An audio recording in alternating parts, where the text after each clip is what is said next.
Slovensko društvo za celiakijo pod vidom pokreje, gospa Ivica. Vaša testo je po malce drugačno, zakaj?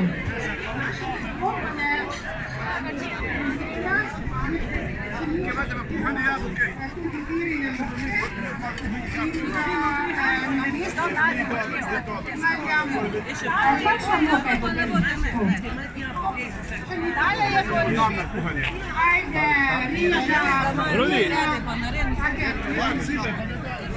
To pomeni, to je ta brezglutenska moka, tako da ta strudel resnično lahko je prav vsak. Boste kakšen lanski recept uporabljali, ko je bil zmagovalni, ali imate letos drugačnega? No, verjamem, da rada. Če pa malce pobrskamo po spominu, pa smo tole ekipo.